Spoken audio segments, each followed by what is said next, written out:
Reprenem la matinal amb la segona de les ponències. Estem a Sabadell, amb l'altra gran ciutat ballesana, com és Granollers, per conèixer l'experiència de la preparació d'un espai arquitectònic industrial, que és la Fàbrica de les Arts Roca Obert, que té 21.000 metres quadrats.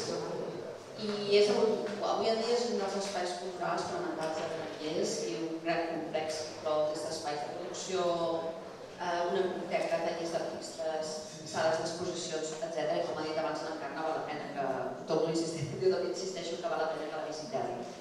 Ens presentarà aquesta experiència de la Roca Obert l'Ester Prat Armadats, que des del 2004 forma part de l'equip tècnic de la Roca Obert i que actualment ocupa el càrrec de coordinadora de projectes. Ella és historiadora de l'art i en el camp de l'activisme civil també és membre de la comissió directiva del Centre d'Estudis de Granollers i cofundadora de l'associació Ciberedu per a l'acompanyament digital, de la qual també és presidenta. En la seva conferència, la tècnica de Roca Obert, la consolidació d'un espai de difusió del patrimoni industrial, ens explicarà la història de la transformació d'aquest complex industrial en un centre cultural i una fàbrica de les arts, que és una referència a nivell català i espanyol en aquest tipus d'intervencions. Esther. Molt bé, doncs moltes gràcies per convidar-me, és un plaer estar aquí. És un plaer estar a Cerdanyola i en aquest museu, que he sentit moltes coses i encara no havia tingut el plaer de visitar, o sigui que aquelles coses estan a prop i tan lluny, però sí que segueixo el que feu, que ho conec. Bé, em sento privilegiada de fet d'estar aquí perquè segur que hi podria haver molta altra gent parlant-nos avui d'aquest tema que jo us comentaré, però com que m'ha tocat a mi i just abans de l'esmorzar intentaré ser dinàmica i anar vigilant que no se m'adormiu gaire. A veure, el primer que volia comentar és una cosa que de fet els que estem aquí, per això estem aquí i és perquè ho sabem, no? El que és el patrimoni és una cosa que ens lliguen els pares, de patros, dels nostres pares, i és una cosa a la que nosaltres li donem valor. El patrimoni, si no li donem valor, ja no explica res, ja no és patrimoni i ho llancem i desapareix. I el patrimoni d'un dia per l'altre desapareix i és així. Per tant, és una cosa que s'ha de cuidar i que hem de saber mimar. El 2004, quan vaig entrar a treballar a Roca Obert, eren els inicis del projecte de Fàbrica de les Arts. En aquell moment, us poso amb antecedents, la fàbrica havia tancat com a tal el 1991, la fàbrica Roca Obert era una fàbrica tèxtil. S'hi feia sobretot llençols, roba militar, no era una cosa que sortís de confecció. Es va tancar el 91, per tant jo encara tinc records de quan anàvem al gimnàs, passar per allà i amb un soroll aixordidor dels telers, que quan penso que recordo això penso que soc molt vella ja, perquè això ara ja està a fora de les ciutats. A mi m'ha agradat molt recuperar que al principi la ciutat de Granollers, com tants altres espais, té dubtes sobre què fer amb el patrimoni o amb aquesta fàbrica, lògicament, perquè les fàbriques, no ens enganyem, nosaltres ens les mirem amb uns ulls que la gent no se les mira així. Nosaltres ens mirem les fàbriques i ens semblen boniques, però la gent encara no està acostumada a aquest patrimoni, que ara ja fa vergonya dir-ne emergent, perquè ja no ho és, però veuen una fàbrica i ho troben lleig, veuen un edifici molt modern i troben arquitectura lletja, per tant una mirada és una cosa que hem d'educar i anar aprenent. I al principi, a Roca Obert es recull els plens de l'Ajuntament de Granollers que una de les propostes, evidentment, com tantes fàbriques que han passat a tot arreu, és tirar-la a terra, perquè és lletja, perquè fa nosa, perquè trenca, distorsiona, és un lloc tancat.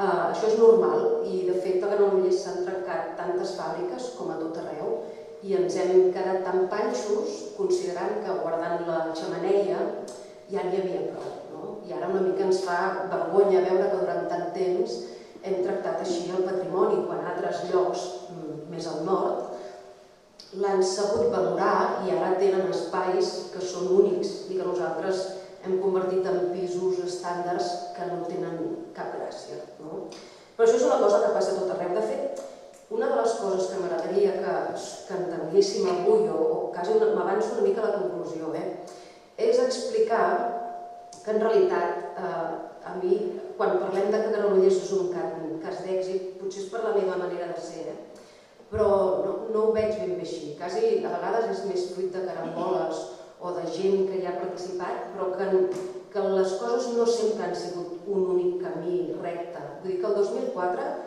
no es veien les coses com les veiem ara. Ara les veiem i podem parlar i estem molt contents, però de veritat que ha sigut un camí amb encerts i amb molts errors, i alguns els explicarem avui, però d'això aprenem tots, no només com a professionals. Jo treballo per l'Ajuntament, d'una empresa pública, o sigui que em poden fer fora quan vulgui, que això a mi també em dona una tranquil·litat, però com a societat, com a societat civil, com a polítics, com a tot l'entorn, que hem d'estar vinculats al que és el patrimoni, que és una cosa de tots, és una cosa de tots. Aquesta és la imatge aèria del que ara tenim actualment. Estàvem en fase de restauració de la tèrmica. Jo que vinc, perquè he parlat amb la taula abans, avui explicaré sobretot el que és la fàbrica de les arts i em centraré poc en la part només de patrimoni industrial. O sigui, de tot això, de tot aquest recinte, això s'ha convertit en una fàbrica de les arts. Ara ho comentarem. Però hi ha només un espai que s'ha conservat com el centre, el Museu de Patrimoni Industrial, que és aquesta part. És aquesta part que tenim aquí, que hi ha una zona rodona a la punta que està en obres. La resta d'espais s'han convertit en biblioteques, són centres audiovisuals, hi ha molta activitat. I en realitat això ens ha anat molt bé perquè és un projecte molt gran, però s'enriqueix. És la manera de poder treballar de manera enxarxada, que és el que fa, si ets prou versàtil i et saps acostumar i negocies bé, perquè a vegades t'has d'enfadar amb els teus propis companys, lògicament, doncs que les coses que tu vols anar per allà i has d'anar eixamplant la mirada i anar trobant la manera d'estar junts. Aquesta és la fàbrica, us deia, la planimetria i la història és molt important, tal com la tenien els... Em sembla que aquest és de... Crec recordar que és vora els 70. En realitat la fàbrica era molt interessant perquè és una, com a tants altres llocs, de punta a punta, del que seria el nord del mapa fins a la part del sud, pràcticament era una nau sencera. I això era una cosa molt habitual a les fàbriques. Però en canvi, i com que el Santi ha marxat, aprofito, sí, perquè em sap greu, pobre, perquè justament ell no és un exemple. Però mireu, en el primer pla que es va fer per recuperar la fàbrica, una de les coses que es va fer molt bé i amb molt encert a Granollers és treballar primer amb un pla d'usos. És a dir, se'ls va demanar a uns arquitectes, uns gestors culturals que treballessin i que definissin a gent que donés continguts què havia de ser aquell espai. I a partir d'aquí van entrar els arquitectes i van ajudar a acabar de donar l'entitat i com havia de ser. Tot i això, per mi, crec que ens hem passat una mica netejant. I és que si us fixeu en això que posa estat actual, d'actual no té res, això és el que hi havia el 2004. Això que tenim ara és la proposta d'ordenació que no s'ha arribat a fer del tot. Però jo recordo parlar amb l'arquitecte que va fer aquest plànol, aquesta proposta, i estava molt obsessionat en que la fàbrica es veiés molt neta i que tingués unes directrius molt clares de carrers i unes línies que a mi em posava molt nerviosa perquè això implicava tirar moltes taulades i tirar equipaments i espais que després han servit per equipaments, perdoneu, i que s'han perdut. Jo ara penso, per exemple, en tot el tema que tenim de canvi climàtic, el bé que ens hauria anat tenir aquestes taulades. És a dir, pensar en que no feia falta tirar totes aquestes taulades a terra, oralites a banda, vull dir que també pobres fàcil no ho tenen, però, clar, ara caminar ple estiu per aquí, això, una calor horrorosa, no? Vull dir que per això també us volia parlar de coses que a vegades ens semblen que són d'una manera, però, bueno, el temps...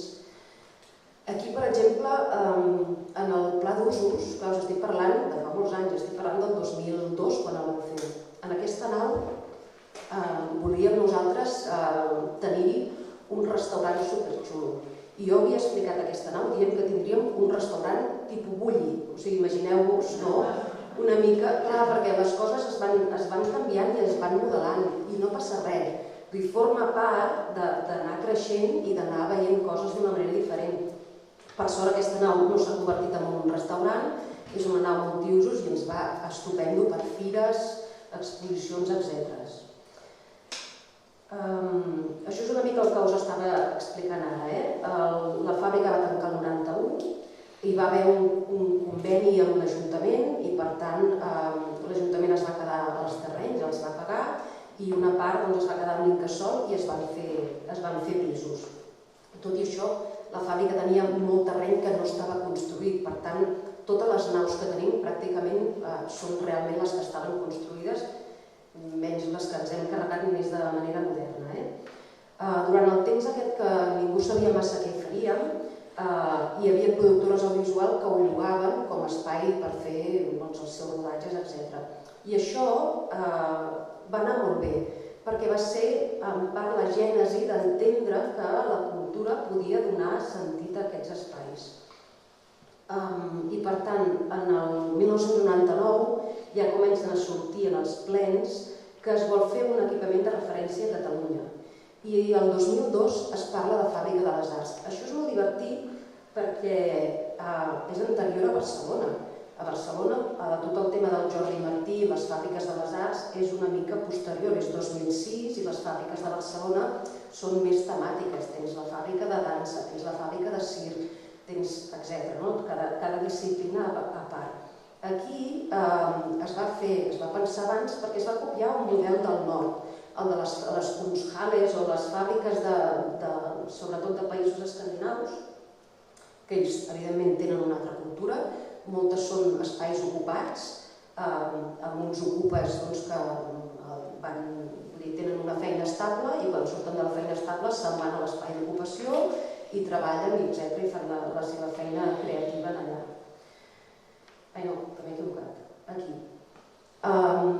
Tot aquest procés, evidentment, en aquest cas, sí que va estar liderat per l'Ajuntament. És a dir, les fàbriques del nord d'Europa són unes fàbriques on la societat civil incideix molt en fer créixer aquests espais i s'apropien dels espais perquè els consideren necessaris. I més endavant són molt raonables i s'arriba a una mena d'acord. No us poso exemples perquè això seria una altra conferència. Aquí tenim una estructura més que des de dalt es té una visió, una sensació que això pot funcionar i a partir d'aquí es van fent els passos per poder-ho tirar endavant. Es fa aquest primer pla d'usos i el 2004 entra el primer equip tècnic. Aprofitant una subvenció, el Departament de Treball vam entrar a treballar 10 persones, que evidentment quan es va acabar la subvenció, xim-pum, vull dir que aquestes coses van així. Llavors, al llarg del temps, a mesura que s'han trobat oportunitats, el fet d'haver tingut preparat què és el que volíem fer ha permès poder anar presentant-nos a subvencions i anar escrivint projectes. És a dir, equipaments que ara hi ha, que són l'Espai d'Arts, per exemple, encara recordo quan amb el Lluís Noguera estàvem intentant posar quin nom li posàvem. Busquem un nom molt fort, la Miranda, busquem un nom així més discret, vull dir que tot això s'ha anat generant. La sensibilitat amb el patrimoni ens va venir en gran part, sobretot a l'espai de la tèrmica, que quedava molt clar en el pla d'usos, que era la zona específicament de patrimoni, amb l'estudi de la Mercè Tatger i del seu germà el Joan i el Josep Maria Rovira, que ens van ajudar a entendre què era la tèrmica. Perquè la tèrmica, com tantes altres coses, amb el patrimoni industrial sobretot, tenim molt complexa, de que patrimoni industrial, revolució industrial i principi de segle XX. Però nosaltres tenim una tèrmica que és del 1950-58, on hi ha, per exemple, elements de plàstic. M'ha costat Déu i ajuda a defensar que no es llancessin, sisplau, els elements de plàstic, perquè es considera que no té valor, que és una cosa que no té gràcia, no té bellesa. I no, clar, és que hem d'explicar què era la tèrmica i, evidentment, els elements de plàstics hi han de ser. La importància del contingut cultural sobre l'espai. Els continguts, aquest pla d'usos inicial és el que ha marcat poder després anar fent les pautes. Aquest pla d'usos l'ha fet l'Ajuntament, però tots els ajuntaments tenim, per sort, la Diputació de Barcelona, que ens ajuda moltíssim en tot aquest tipus de processos. Vull dir que sempre que un municipi aixeca la mà, la Diputació ajuda, perquè té a vegades més quartos que els ajuntaments, amb tècnics, amb material o fins i tot demanant un projecte fora i pagant-lo i poder-lo tenir. En aquest moment era molt important, per tant, torno enrere, saber quins són els actors que tenim i que estem involucrats en tot això. Això és una inauguració, em fa molta gràcia posar-la, perquè pràcticament tots els que tenim aquí són polítics. Vull dir que van fer venir tota l'oposició, van fer venir a tothom perquè ells són els que han sortit democràticament elegits, per tant, el màxim respecte a la seva feina, evidentment, i nosaltres estem per ajudar-los i entre tots anem construint.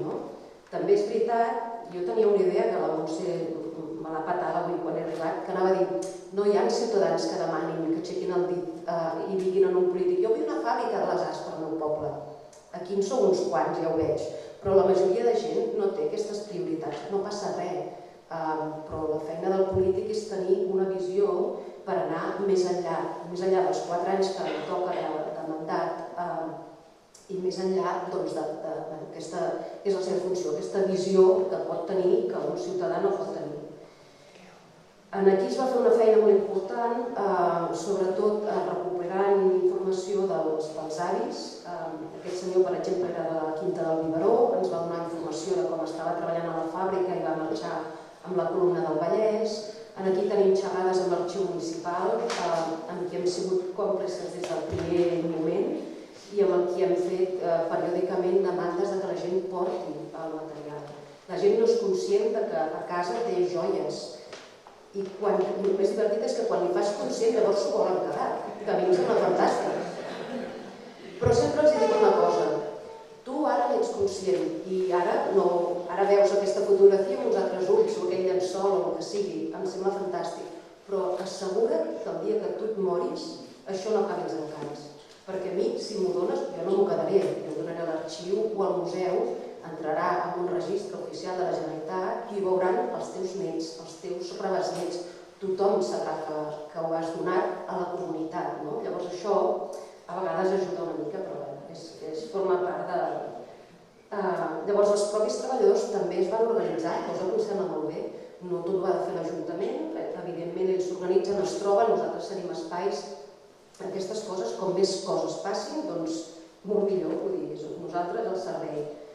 El projecte de Fàbrica de les Arts continua creixent. Penseu que només el fet de tenir una biblioteca pública ja és un equipament municipal espectacular, que pràcticament et porta 200 persones cada dia, això és una meravella, perquè hi ha equipaments que no viuen d'aquesta primera trinxera cultural, com pot ser un espai d'arts, en art contemporani, no passa res. Les dinàmiques és el que ajuda una cosa a l'altra. A partir d'aquí, nosaltres al principi, part de l'equip, 2 persones ens vam quedar, una va passar al museu, jo em vaig quedar a l'Ajuntament, depenia d'alcaldia, després es va constituir una empresa pròpia i ara, de moment, encara som empresa pròpia. Això també va una mica per modes, cosa que no passa res. Hi havia una època en què els ajuntaments intentaven impulsar la creació d'empreses públiques per fer molt més àgil tot el procés administratiu. Ara ho comentarem també. Ara justament està una mica a la inversa, perquè es veu que això, evidentment, té un tema de repercussió de costos molt elevat. El treball en xarxa és molt important per poder fer qualsevol cosa. Jo he pres molt de tècnics municipals d'altres llocs, o sigui, la vocació pública de la gent que treballa per ajuntaments és real i si tu vas a Vilafranca del Penedès o on sigui a demanar ajuda al tècnic de cultura i que t'expliqui coses, la gent no hi ha cap problema per tenir informació, perquè és informació de treball públic, vull dir que no és res que no haguem de demanar. Això és una brometa, perquè a mi m'agrada molt el còmic, però us ho volia posar una mica per parlar de que nosaltres, tot i que aquesta visió tan romàntica que a vegades tinc de l'administració pública, treballar dins l'administració pública és demolidor, a vegades és depressiu, perquè evidentment estàs vinculat o estàs lligat a uns mètodes de control i que han de servir per millorar la feina que tu fas, però a vegades la fan molt complicada i això ho sabem tots. Els 3 pressupostos, els concursos, etc. I els terminis són molt llargs i les coses, les dinàmiques de treball, etc. I a vegades les coses són difícils, però és la nostra feina i és la que hem d'aprendre a fer bé. Aquí us presento alguna de les coses que ens han passat. He agafat aquestes, en podia agafar més, però que aquestes són com bastant recents. Intervencions arquitectòniques que hem fet fa poc i tot i respectant el patrimoni tenim coses com poc cuidades a vegades. Tenim punxes molt bèsties acabades de fer, acabem de construir uns espais i resulta que ara sí això quasi no ho hauria ni de dir, però que no s'ha adaptat del tot, per exemple, el pas amb persones amb cadira de rodes en l'espai de treball. Són coses que ens sembla que tothom n'ha de saber, però és que tothom fa errors, també. No n'hem de fer, doncs a vegades ens passen. Llavors, hi ha coses d'aquestes que s'han d'anar detectant i posar a aixecar la mà i s'han de demanar que es facin d'una altra manera. He posat aquests tubs també perquè en un espai industrial a mi em va sobtar molt amb la proposta que va fer l'arquitecte aquí, perdó, els arquitectes, tot aquest espai tan impressionant de tubs, això està amagat i està tancat en una zona que és un centre de creació de dansa que tenim aquí a la fàbrica. Jo penso que és una oportunitat perduda, segurament, perquè si estem en un espai on posàvem de valor els tubs originals, no hem de tenir por de mostrar o explicar el llenguatge industrial modern, que són els tubs de vapor, de calefacció i d'aire condicionat que tenim en els espais. O sigui que a vegades hem de treballar més junts per anar una mica més a l'hora. I l'última part és una intervenció que hem fet ara fa molt poc per poder... Aquí la part de dalt no es veu, però hi ha la xemeneia i hem treballat per poder que es vegi amb aquests vidres, però la intervenció és una mica estranya també, no acaba de quallar massa. Vull dir que no... Són coses que s'han d'anar millorant. Això és una mica el que us he comentat abans, la voluntat aquesta d'apostar fort i sense complexes, vull dir que no passa res perquè siguem petits o siguem al cap i la fi. El que has de tenir és un projecte, anar-lo venent i evidentment Europa és una molt bona font de finançament. Jo dic això i jo he presentat FEDERs i me'ls han rebutjat a tort i a dret, vull dir que fins ara no he pogut reformar bé la tèrmica perquè no tenia prou calés, però mentre tenim una cosa provisional, quan ha arribat diners doncs hem pogut fer una cosa més sòlida. Ara mateix la fàbrica de les Arts està en un 70% de la superfície construïda, o sigui que encara queda construïda habilitada, perdoneu, encara queda feina per fer. No tenim pressa, no passa res. A vegades aquí som molt primmirats en moltes coses. Si anem per Europa, anem per Berlín, anem per París, anem per Londres, hi ha coses que fan molta més paneta, que nosaltres aquí diríem, home, això no pot ser. I en canvi allà ho tenen normalitzadíssim i no passa res. No passa res, per tant, anem fent les coses i és que potser no fan pena, sinó el que fan és identitat del que era l'espai. Ara sí que entro breument a la tèrmica. Quanta estona em queda, Montse? Vaig bé? 5 minuts. Super.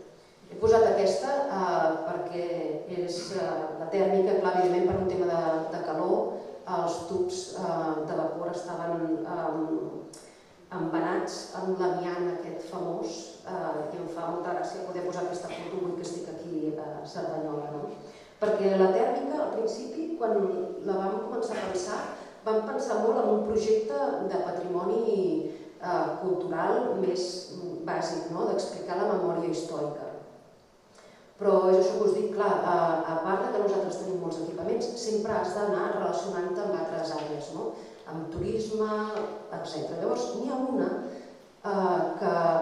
que és un bon camí a treballar, que a més ja ho he sentit abans quan l'Encarna ho comentava, i és que Europa, amb tot el tema del Green Deal i tota aquesta voluntat de fer l'Europa sostenible, amb zero emissions i tot això, promou molt el discurs de l'energia verda, que el que hem fet fins ara contamina, que ens estem carregant el planeta, que hem de buscar solucions. Aquest és el discurs que ella emet al món i per tant és el discurs que ella a dins de casa també hi posa diners.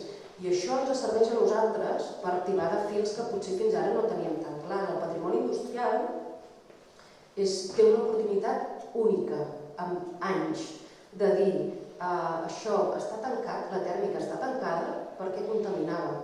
L'Uralita estava, com a tants altres llocs, contaminant la ciutat, els treballadors, etc. I està tancada perquè no es poden mantenir aquestes formes de produir. En el tèxtil, Rocumber també està tancat i en el seu moment és molt divertit perquè tenia moltes multes de passaments al riu. Clar, totes aquestes coses, des del patrimoni industrial, sempre ens ha fet com una mica de vergonya, no? Perquè en realitat són coses que sembla que estiguis explicant com les parts dolentes, però no és així. O sigui, en realitat el que ens serveix és per explicar que les nostres indústries ara han de buscar un nou camí si volen produir aquí. I evidentment si volen produir a la Xina també ho haurien de fer. Però en tot cas aquest discurs és el que ens permet a nosaltres poder demanar o poder estar en un lloc on es promou aquesta visibilitat amb dotacions econòmiques. Aquesta és la part que us deia de la tèrmica. Ara passo molt ràpid. Es fa un projecte museogràfic, intervenen els arquitectes. El Toni Vilanova, vam tenir molta sort que guanyés el concurs, és una persona molt sensible amb tot aquest tipus de temes, busca documentació, treballa assessorat, treballa en xarxa, mai et veu com un enemic, sempre ets una col·laboració i per tant està molt obert a qualsevol cosa. El 2011 vam tenir una subvenció, no era una subvenció, era una col·laboració amb Aigües de Barcelona per facilitar tot el tema de retirada d'amiant. Clar, l'espai estava absolutament contaminat i ja ho sabeu que retirar l'amiant, venen aquells astronautes, és una cosa molt cara i sobretot perquè era tema amb pols, no només era l'Uralita. I el 2014 inaugurem la tèrmica una mica amb el que teníem. És important que la tèrmica, a més, com que té usos de rodatge, que encara els té ara, vam fer caure la idea de posar plafons. La museografia que hem fet és una museografia molt poc invasiva, audiovisual, i que pràcticament si tu tanques els audiovisuals sembla que tornis a entrar al passat. Això sempre és el que hem volgut. I aquesta feina d'alguna manera s'ha reconegut perquè hem pogut entrar dins els 150 elements destacats del patrimoni industrial, que quan vam entrar amb això ja va ser una mica com, estem anant bé, no? Perquè, a veure, intueixes coses, però el que necessites també és l'ajuda dels altres. I el 2016 ens va arribar del Magnetec, que ens va reconèixer i ens va incloure dins el sistema territorial. Això ens dona molta visibilitat i seguretat i, a més, podem treballar de manera més conjunta amb ells i amb els seus tècnics. Això és la part de l'obertura de la tèrmica. I aquesta última part final, el 2019 aconseguim finalment que ens siguem beneficiaris d'un fons FEDER europeu. Això vol dir que hi ha molta part per poder pagar obres, però si aixeques el dit quan toca aixecar-lo, sí que també hi ha espai per poder posar pressupostos de continguts. I per tant, tota la museografia, tota la difusió, totes les rutes que hi ha allà amb el Sereno que t'explica com funciona la fàbrica, tot això ho ha pagat directament el fons FEDER. Aquí posa 800.000, però crec que això és incorrecte perquè 800.000 crec que és el que... O sigui, era més. O sigui, 800.000, diguem-ne, més o menys era la part que una part posava l'Ajuntament i l'altra posava a Europa. Jo crec que més o menys era 1,5 milions. Això és incorrecte, desculpeu.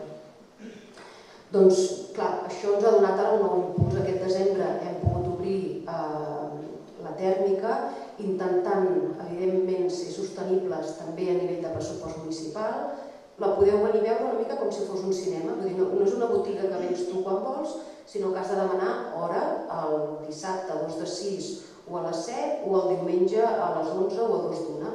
I així és la manera de poder tenir una persona fent el monitoratge i no haver de tenir una persona a fora esperant a veure si ve algú o no. I es fa aquest recorregut audiovisual que ens parla del passat. I aquí, aquesta part que us deia d'aprofitar el context, o sigui, és una tèrmica, però ara, per exemple, acollim la Manifesta,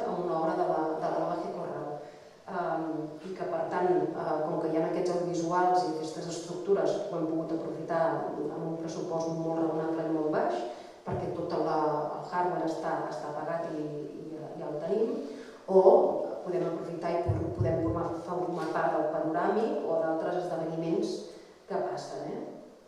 Jo aquí, per exemple, una cosa que es va pagar amb el FEDER és una intervenció d'un artista mural que va participar i a partir del mostruari de la fàbrica va poder detallar alguna façana, etc. O sigui, és aquesta la idea, no vull anar ja molt més enllà, però és això, aspirar a alguna cosa, no quedar-nos amb una cosa a curt termini, sinó a una cosa gran i llavors buscar quines són les coses que... És que no em dóna temps, si no m'enrotllaria més, perquè a mi m'agrada molt. Aquí, faig un mini punt. Una de les coses que m'interessava parlar és que aquest senyor tan important del franquisme, que és el senyor sense cara, el Muñoz Ramonet, aquest senyor va arruïnar, evidentment, que era la seva tècnica, una de les empreses tèxtils que hi havia a Granollers, Can Comas, i quan l'havia arruïnat, perquè ell es quedava el cupo de cotó que podia arribar del port d'aquesta empresa, llavors la va comprar. Llavors, per tant, durant molt temps, ell va ser el que... Doncs aquesta història industrial no la coneixia ningú de Granollers. Això ho hem tret ara a la llum i no... Vull dir que són coses que sembla que ens fa bé treballar el franquisme, perquè la memòria industrial d'aquesta època no la tenim. Això, hem de saber aprofitar les oportunitats perquè normalment no solen arribar quan arriben així grans i ens hem de preparar perquè després, posat travessa en el desert, soc una mica exagerada, però els pressupostos municipals són els que són i hem de viure amb això, no hem de lluitar contra això. Això és el que hi ha i per tant ens hem de buscar la vida i intentar trobar solucions al que tenim. Una mica això. Aquí, ja acabo, l'AMCAIC, l'Associació de Suport dels que van ser els impulsors del Museu Nacional de la Ciència i la Tècnica de Catalunya, em van convidar a fer una xerrada que està gravada. Vull dir que si voleu més xitxa, us ho podeu mirar i així ara anem al torn de preguntes i així ja queda més clar. Doncs gràcies.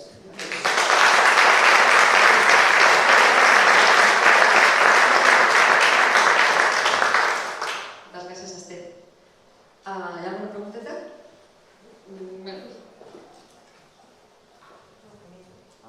Moltes gràcies. Se sent?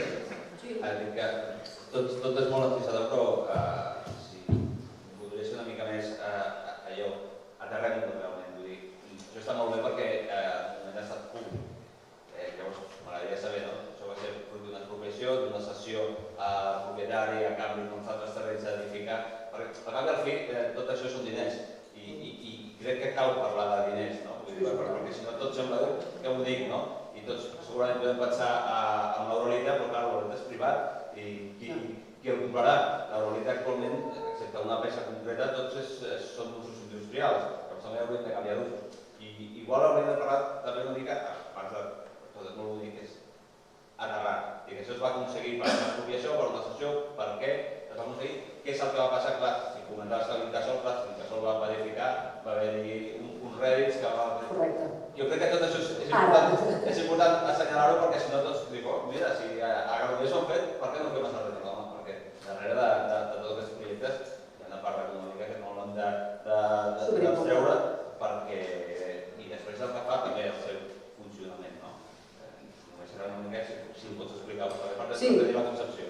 Mira, és aquesta part del 1992, que potser no m'he allargat, però veig que si és d'interès no hi ha problema per acabar-ho d'explicar. O sigui, la fàbrica Roconvert va tancar i, de fet, l'empresari, que ara és mort, el senyor Esteve Roconvert, va dir: jo he sigut capaç de tancar una fàbrica sense deixar a ningú amb cap factura pendent. Per tant, ell, quan va tancar la fàbrica, va intentar fer negoci de la seva ruïna, amb tot el bon sentit, que és el que havia de fer. Llavors ell va vendre tots els telers al Pakistan, va vendre telers al Marroc, que jo estic convençuda que encara funcionen, perquè eren impressionants, vull dir que segur que funcionen, i va intentar, evidentment, vendre el seu espai. En el seu moment l'Ajuntament el va comprar, però clar, perquè hi va haver aquesta part de l'Incasòl que hi va intervenir, perquè evidentment són molts diners. Però d'alguna manera, gràcies al fet que es va construir un barri sencer des de Roquembert fins a la Ronda, es va poder adquirir i passar a propietat pública el que era un sòl privat. Això sí, això és molt important. De fet, això no és una cosa única. Hi ha altres espais que també tenen conflictes amb el tema de públic i privat, evidentment.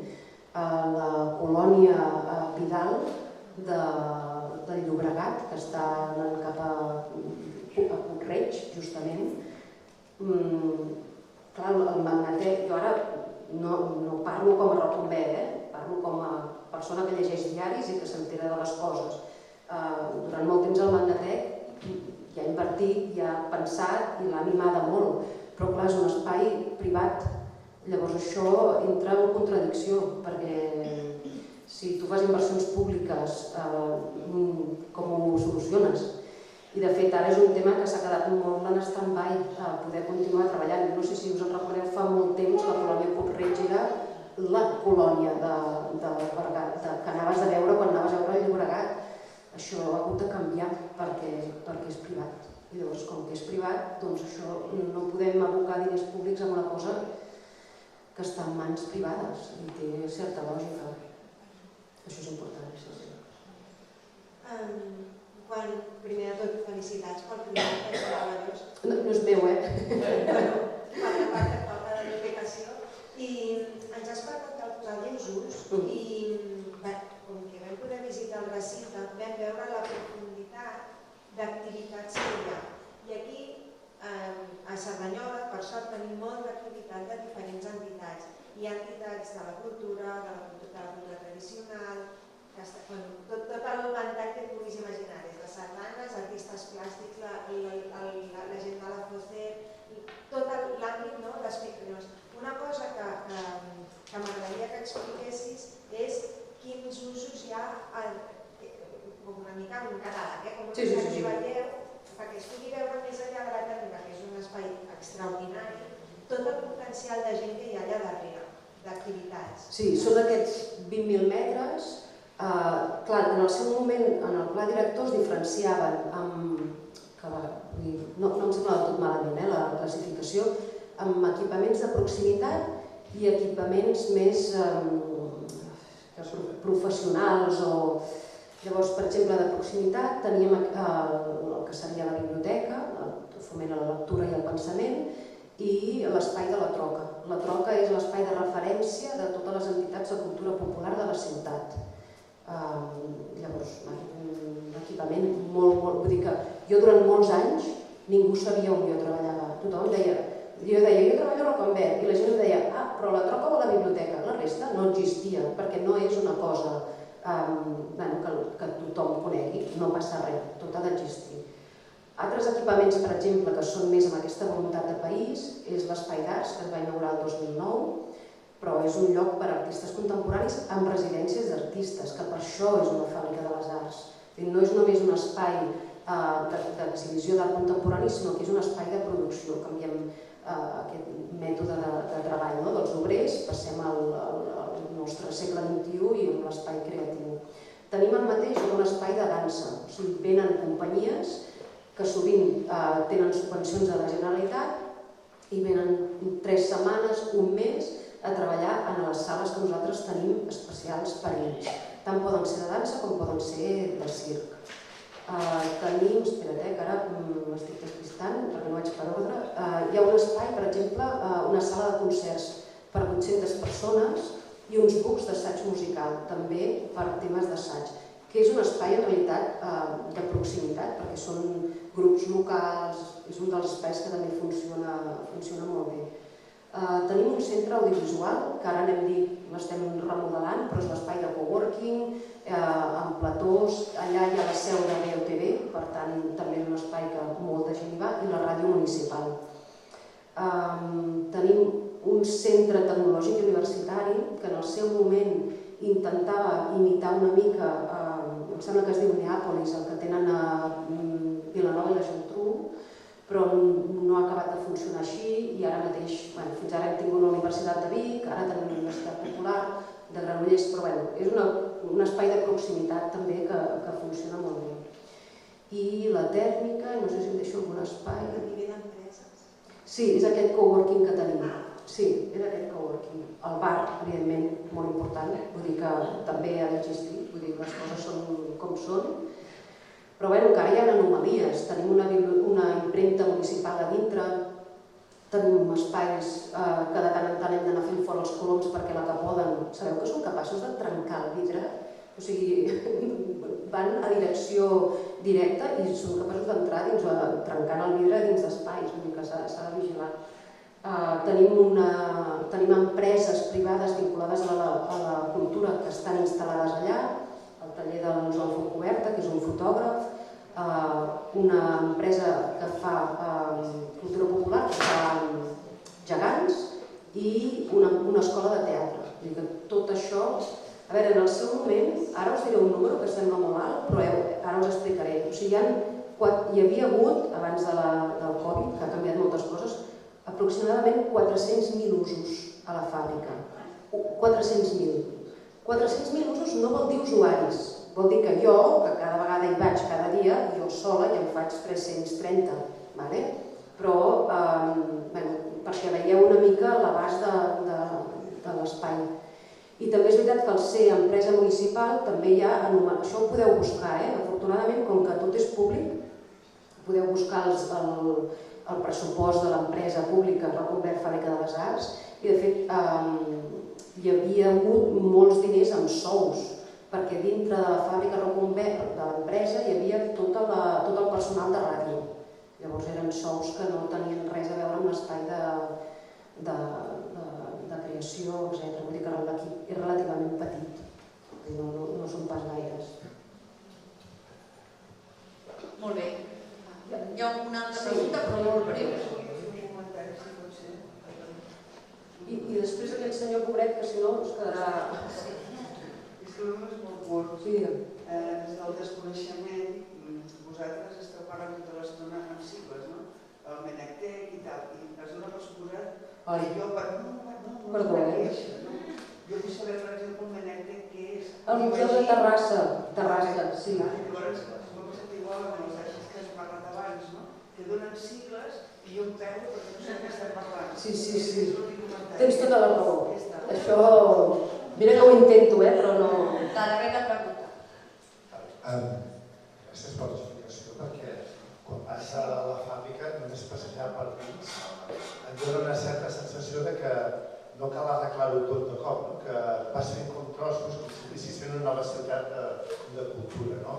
I això és com atractiu perquè a vegades, des del gremi dels arquitectes, si no compleixes totes les normatives i tot està perfectament d'allò, no es pot fer servir. I en canvi, això l'apropa més a la realitat de la gent, que dius, perquè no tinc permís per poder fer aquí una cosa o l'altra, no necessito complir tantes coses i tantes normatives i puc aprofitar alguns espais per fer coses més o menys importants. Jo només ho deia perquè el que tu has explicat que segurament va permetre la propietat pública de la fàbrica és que hi va haver una modificació del pla urbanístic que va fer una recalificació d'una part d'un espai industrial. Per donar una propietat urbanístic i a canvi d'això es va obtenir la fàbrica. Correcte, sí. I a més amb una cosa entre diverses administracions, no? Vull dir que el cas de l'Uralita, tot hi ha usos provisionals, usos fixes industrials de dins, amb un nou planejament urbanístic que assumís potser fins i tot en categoria de concurs, permetria sacrificar alguna part de la finca, de les finques originals per posar-hi usos que generin el valor econòmic per poder anar adquirint, diguem-ne, les parts de la fàbrica que poden tenir aquest ús més gran, perquè el cas de l'Uralita és diferent perquè està envoltada de diferents carrers, és a dir, no és un recinte tancat, sinó són diversos carrers que hi ha diversos edificis patrimonials. Per tant, a vegades actuant en un lloc pots aconseguir una permuta dels altres.